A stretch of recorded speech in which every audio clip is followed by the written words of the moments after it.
Os acontecimentos na fazenda de Lesson. No mundo, existem locais que alguns podem considerar estranhos.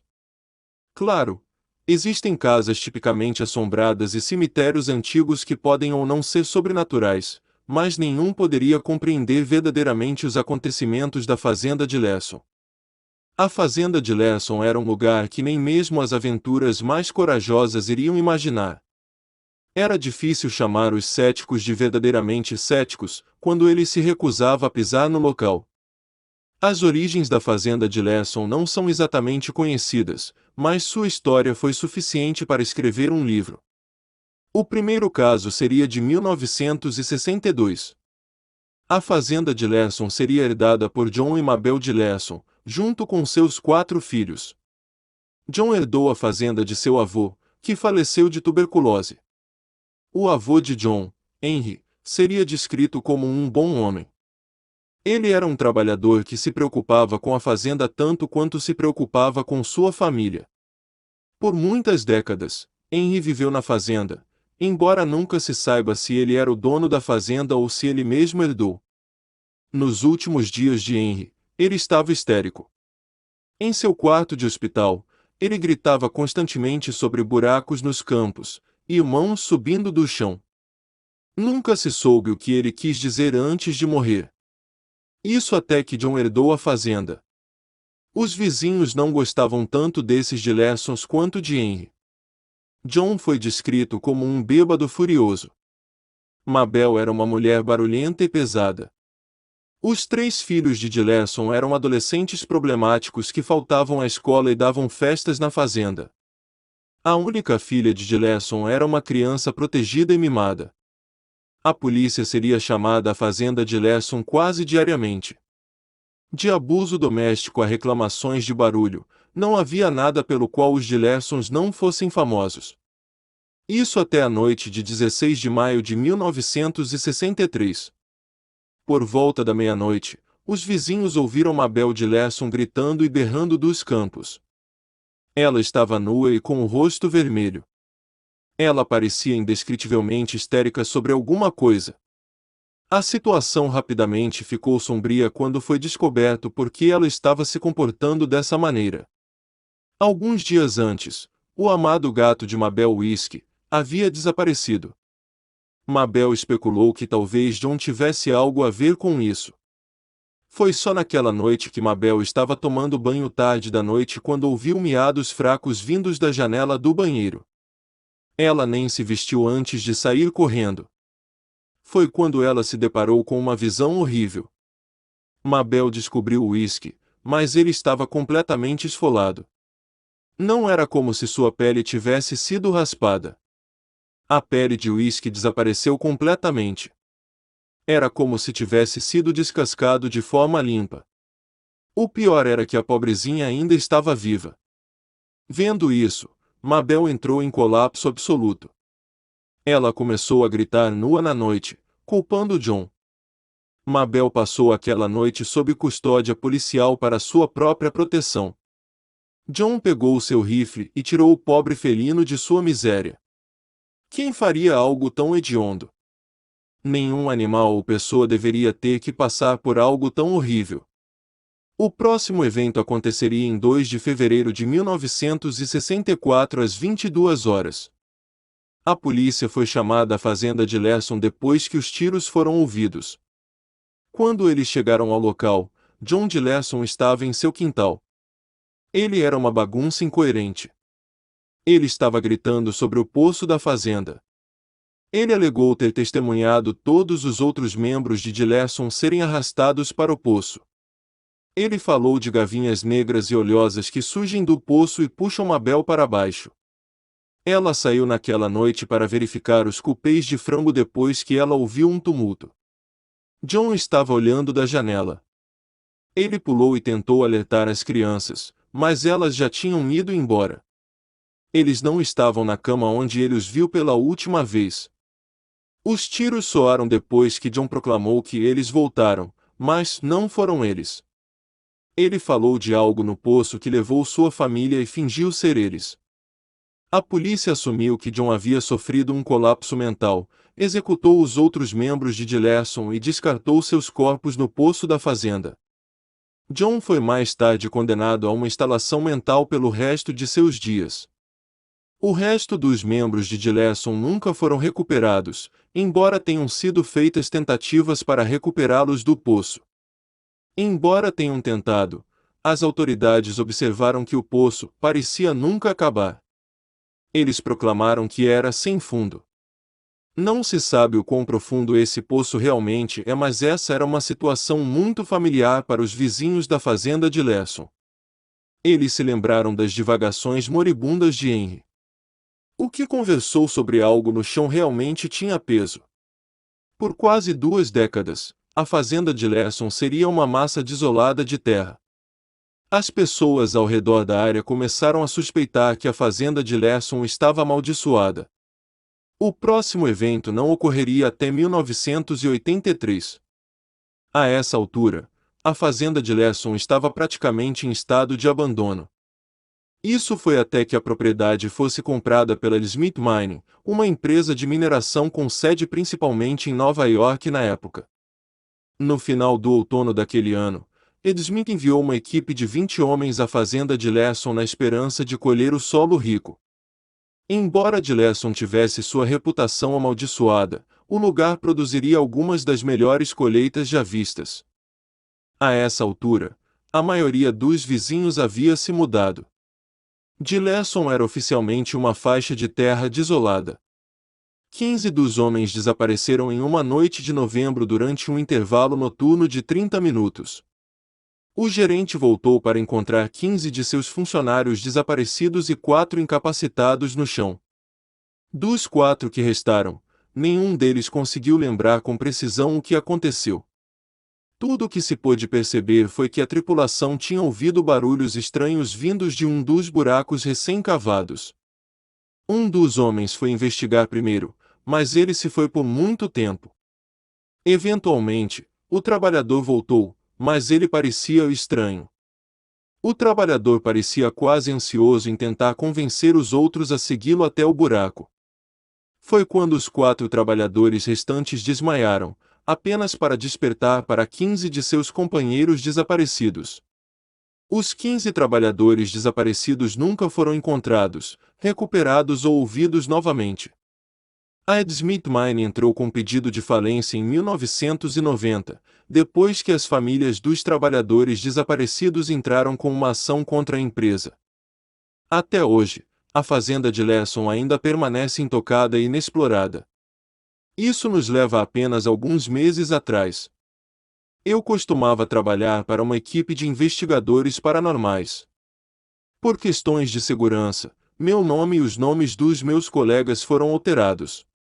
Meses antes, estávamos nos preparando para 3 dias de acampamento e exploração da fazenda de Dilerson. Se realmente havia algo amaldiçoado na fazenda, nós iríamos descobrir.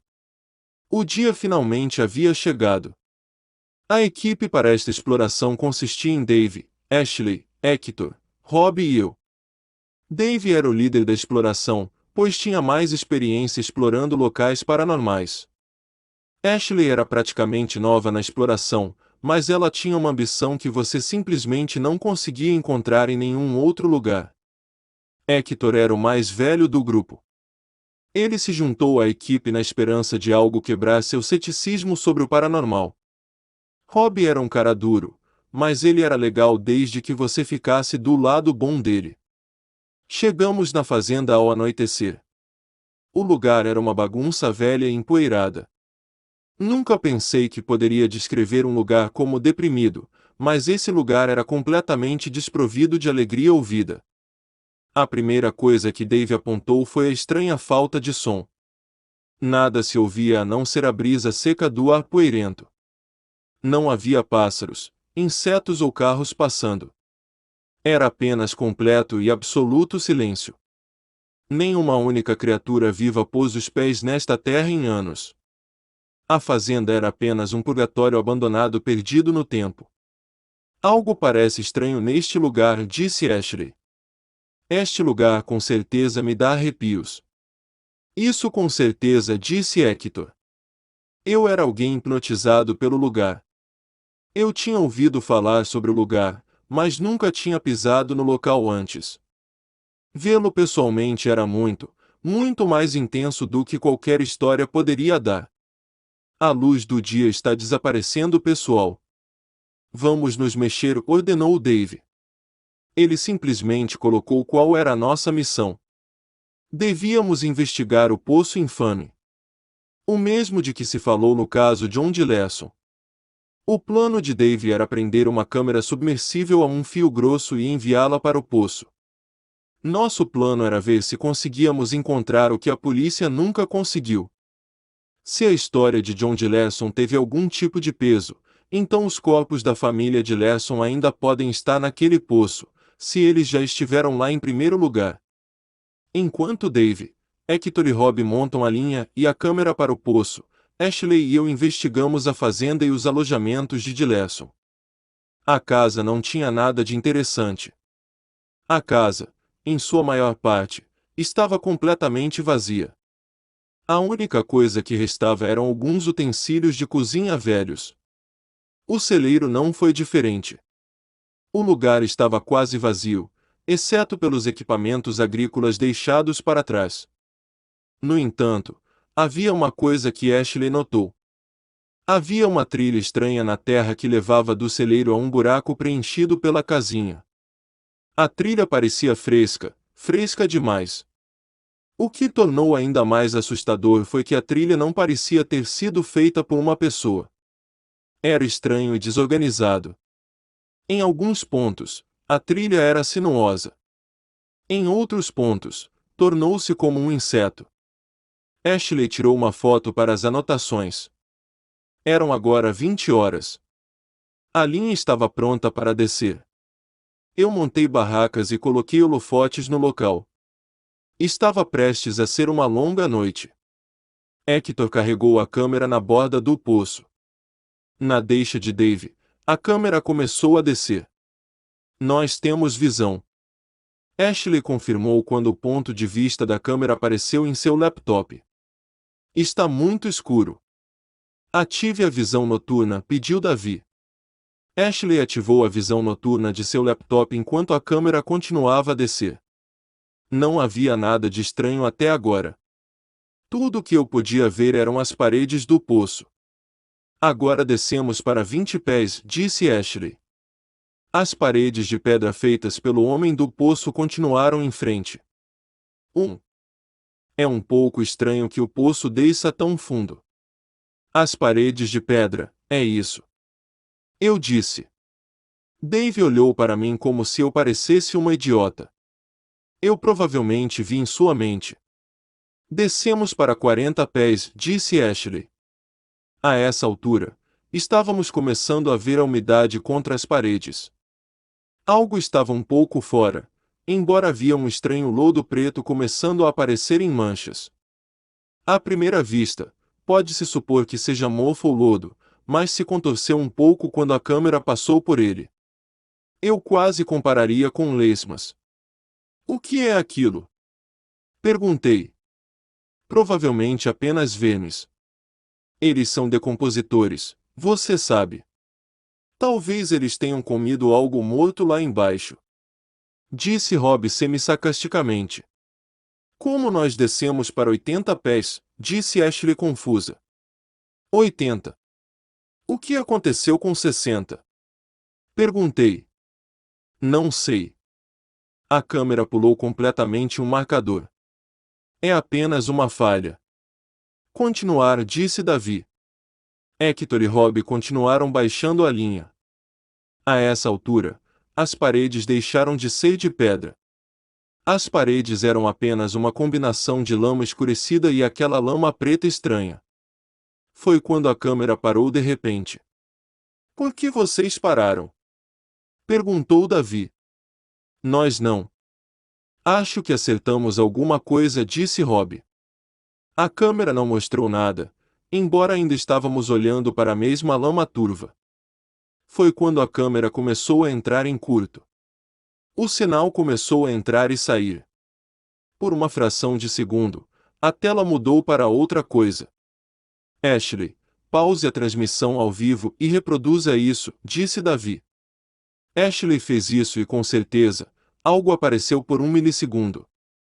Ashley fez algumas tentativas antes de conseguir pausar a imagem com sucesso. Era uma tela preta com algumas palavras simples. O que você está procurando? Ver isso fez todos pararem. Bem, isso é esquisito, disse Hector. O que fazemos sobre isso? Perguntou Rob. Isso é apenas uma interferência. Interrupções de satélite. Continue. Isso não tem nada a ver conosco, disse Davi.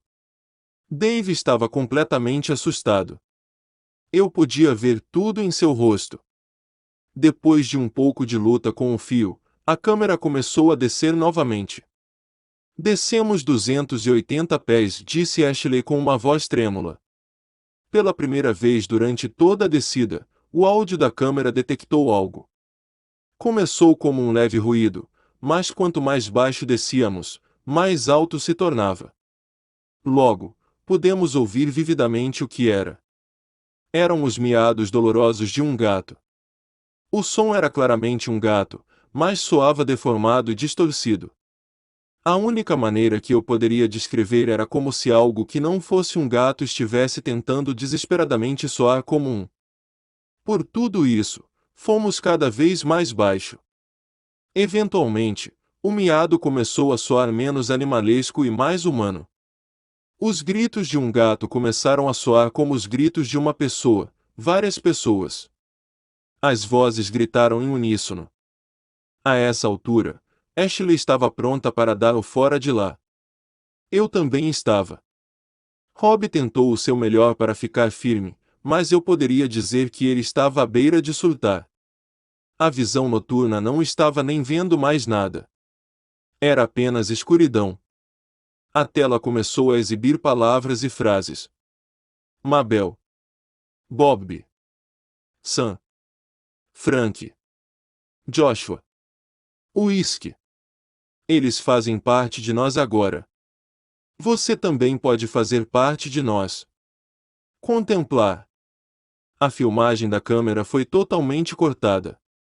A câmera permaneceu desligada por vários minutos. De repente a câmera, e estava puxando com força.